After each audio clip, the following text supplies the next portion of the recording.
망하고 나니까 알게 됐더라고요. 제일 중요한 건 제가 생각할 땐 이거였어요.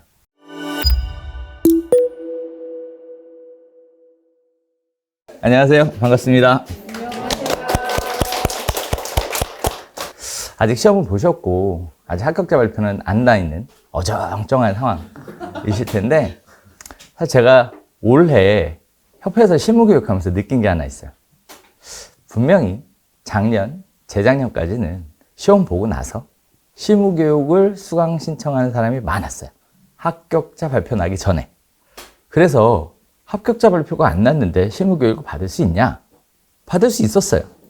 대신 이수증이 안 나와요. 그 이수증은 나중에 공인중개사 자격증 나오면 그때 찾으러 가신 분들이 많이 있었거든요. 한편으로 보면 그렇게 일찍 실무교육 받으시는 분들은 나름대로 오랜 기간 준비를 하셨던 분들이 자격증만 없어서 중개업을 못했던 분들이 대부분이죠. 그러다 보니까 오랜 준비 기간 때문에 그런지 오픈해서 성공 확률이 높아요. 그런데 이맘때쯤 오시는 분들 있잖아요. 도대체 1년 동안 뭐 했나 모르겠어요. 합격한 지가 1년이 지났잖아요. 그러니까 뭐 했나 모르겠어요. 그래. 왜 이렇게 늦게 왔을까요? 아무래도 부동산 중개업이 1순위가 아니었나 봐요. 자, 그래서 실무교육을 진행하다 보면 이 역시도 분위기가 완전히 다릅니다. 연초에 진행할 때는 막 이렇게 똘망똘망 하세요. 막 다들 막 눈에 막 빛이 반짝반짝 나요. 연말에 진행하잖아요. 그러면은 저기 생태 반, 동태 반, 명태 반. 사람이 없어, 사람이. 네. 그리고 여쭤봐요. 실무교육을 왜 받으세요? 라고 얘기하면 그냥 받아둔대요. 웬일이야, 진짜. 어떻게 그런 일이 있을까 싶어요. 일주일이라는 시간이 아깝지 않나? 라는 생각도 들고요. 또 내년에는 64시간으로 늘어난다고 하죠. 여기서 재밌는 사실 하나 있어요. 64시간을 받으면 해결이 될까요? 안 될까요? 자, 오늘 여러분들이랑 같이 35회 공인중개사 합격 기념으로 해서 제가 준비한 특강은 공인중개사들의 질문이에요. 예전에는 다 종이 나눠드리고 궁금한 거 적으라고 하고 뭐 다 해봤어요. 내우비가 13년 됐잖아요. 뭐 적을지 알아. 내용도 다 알고 여러분이 뭐 기다리시는지도 알고 다 알아서 질문지는 필요 없고요.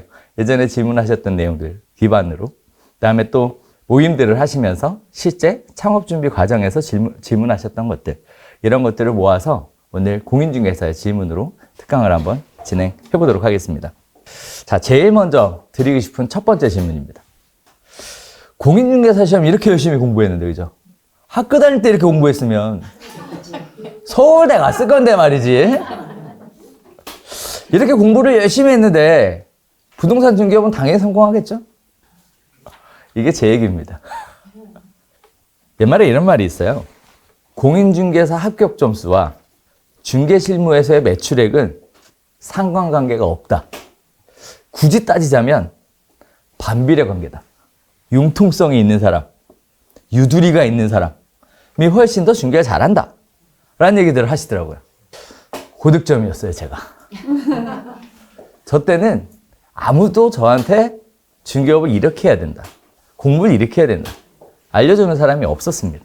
그러다 보니까 저 나름대로 열심히 상상의 나래를 펼쳐가면서 공부를 했어요.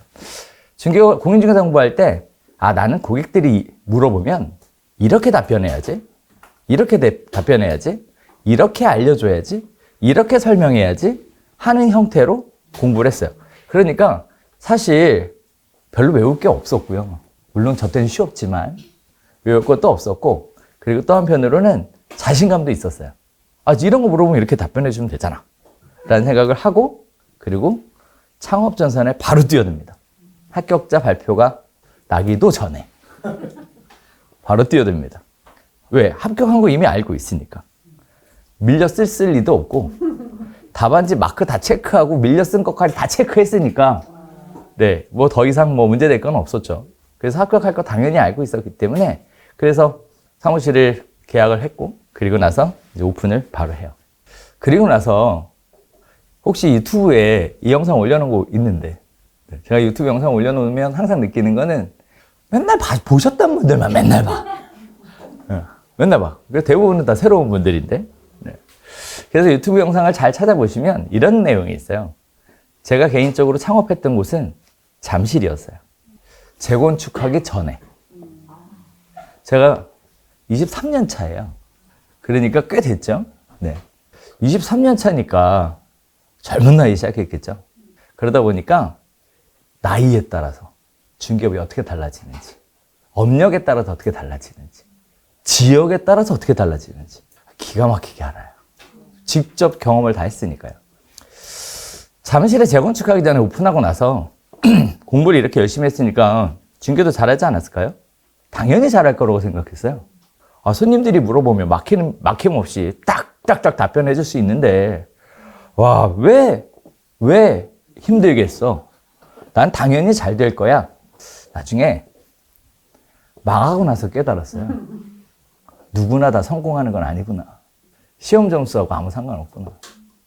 이렇게 깨닫게 됩니다. 그 당시엔 이렇게 생각했어요. 내가 공인중개사 공부하면서 계약서 작성하는 것만 배우지 않았지. 실제 계약서 작성 연습 몇 번 해보면 충분히 할 수 있지 않을까요? 라는 생각을 했어요. 특약이라는 것도 처음에는 막막했어요. 그런데 저 때 당시에는 탱크 21이라고 있었어요. 한국공인중개사협회에서 운영하는 계약서 작성 프로그램 이름이 탱크 21이었어. 탱크 21에 가보면 특약이 다 정리가 되어 있어요. 그래서 협회 회원 가입하고 탱크 21 들어가면 특약 다 있으니까 거기서 필요한 것만 찾아서 쓰면 되고, 내가 이걸 계약서 쓰기 전에 한두 번 연습을 해보면 그렇게 떨리지 않게 계약서 쓰지 않을까? 라고 생각을 했습니다. 그래서 오픈해서 실제 탱크에 들어가서 계약서 쓰는 연습을 해봤어요. 해보고 나니까 뭐 이렇게 어려운 것 같지 않더라고요. 뭐 특약이 그렇게 대단한 거가 있는 것 같지도 않고, 네, 거기 분명히 다 있다 그랬는데, 물론 지금도 마찬가지예요. 지금은 이제 협회에서 한방이라는 걸 운영을 하고 있죠. 거기 들어가 보면 다 있어요. 그래서 내가 필요한 특약들이 뭐가 있는지 골라서 쓰면 되게끔 다 있습니다. 주거용 특약, 비주거용 특약, 토지 특약, 뭐 재건축 재개발 특약, 뭐 다 구분돼서 예쁘게 들어가 있어요. 그래서 뭐가 이렇게 어려울까라고 생각을 했습니다. 경기가 좋으니까 단속도 엄청 나오더라고요. 단속? 와, 단속 나오니까 다 문 닫고 도망가는 거예요. 요즘은 어떨까요? 23년이 지난 지금 단속 나오면 문 닫고 도망갈까요? 아니, 계속 중개를 할까요? 문 닫고 도망갈까요? 네, 좀 이따 얘기하겠지만 다 도망가요. 뭐 너나 할 거 없이 이구동성으로 다 문 닫고 도망갑니다. 왜 그럴까요? 제가 중개업을 처음 할 때는 다 다운 계약서를 썼어요. 다. 실거래가를 쓰는 사람이 없었어요. 2006년에 실거래가 제도가 시행이 되면서 그때부터 실거래가의 계약서를 썼던 거죠. 불법 행위가 있었다면 아마 그 전에 있었을지도 몰라요. 근데 실거래가 신고가 도입되고 나서 한 1, 2년 정도 지난 후에는 실제 우리가 생각하는 것처럼 뭐 업계약서나 다운계약서 같은 것들은 현격하게 줄어듭니다. 특히 잠실이면 강남 3구잖아요. 기억을 더듬어 보면 그 당시 잠실은요, 송파구잖아요. 송파는 강남 아니었어요. 제가 그때부터 거기서 했어요. 송파가 강남이 된 거는 그 이후에 됩니다. 그래서 정부에서 정책 발표가 되면서 강남 3구라는 말이 정책 자료에 실리게 되면서 강남, 서초, 송파가 강남 3구로서 강남이 된 거지, 그 당시에 강남은 강남 서초구만 강남이었습니다. 그래서 강남에 있는 사람들이 송파에 집을 사러 올 때 뭐라 그랬냐면, 강남도 아닌데 뭐 이렇게 비싸요? 였어요. 강남도 아닌데. 지금 생각해보면 그때 자신감이 좀 있었어야 되는데 말이죠. 경험을 해봤나? 강남으로 편입될 거라는 경험이 없으니 자신이 없죠. 네. 그래서 이런 일이 있었습니다. 그리고 나서 실제 제가 부동산 중개업이 어려웠다, 망하게 됐다는 것을 깨달은 이유는 이거예요. 망하고 나니까 알게 됐더라고요. 제일 중요한 건 제가 생각할 땐 이거였어요. 여러분들이랑 비슷하게 저도 공인중개사잖아요. 공부 열심히 하고 합격했잖아요. 당연히 잘 될 거라고 생각했죠. 근데 정말 중요한 건 안 배웠더라고요. 돈 버는 방법. 배운 적이 없는 거예요. 손님이 와야 시작을 하죠, 브리핑을. 손님이 안 와요. 거기서부터 모든 문제가 시작하는 거예요. 거기서부터. 그러다 보니까 망하고 나서야 깨달았어요. 중개업은 계약서 잘 쓰는 거 중요하지 않더라. 중개하자도 안 중요하더라. 중개하자는 계약서를 써야 생기더라. 중개업은 손님이랑 없고 물건이 없는 게 문제더라. 그걸 확보할 수 있는 방법을 만들지 못하면 결국 중개는 시작이 안 되더라는 걸 그때 깨닫게 됩니다. 그런데 그 당시에 아무도 안 알려줬어요. 그 많은 사람들이 했던 얘기는 딱 하나예요. 입지가 좋으면 부동산이 잘 될 거다 라는 얘기였어요. 근데 입지라는 것도 물론 좋아야겠죠. 하지만 현실적인 범위라는 게 있잖아요. 가격이라는 게 있잖아요. 그 나하고 맞아야죠. 나하고 맞아야죠. 경험도 없는데 지를 수는 없잖아요. 경험도 없는데 지를 수는 없잖아요. 그러다 보니까 이 참 현실적으로 내가 뛰어넘기 어려운 벽이구나, 얘가. 내가 물건을 확보하는 방법, 고객을 확보하는 방법에 대해서 모르고 너무 섣부르게 공인중개사 자격증을 땄다는 이유만으로 너무 섣부르게 시작했구나 라는 생각을 그때 하게 됩니다. 그리고 나서 방법을 찾아요. 잘하는 부동산들을 열심히 벤치마크합니다. 방법을 찾아요. 그 내린 결론이 뭔지 아세요?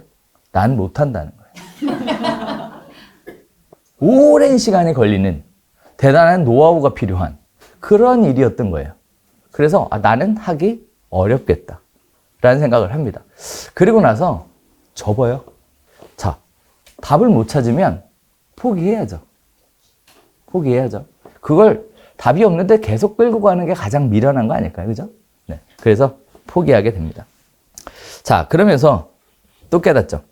실제 부동산 중개업을 하면서 그 당시에 계약을 해봤을까요? 해봤어요. 워킹 고객, 로드 고객으로 계약을 했어요. 하게 된 이유는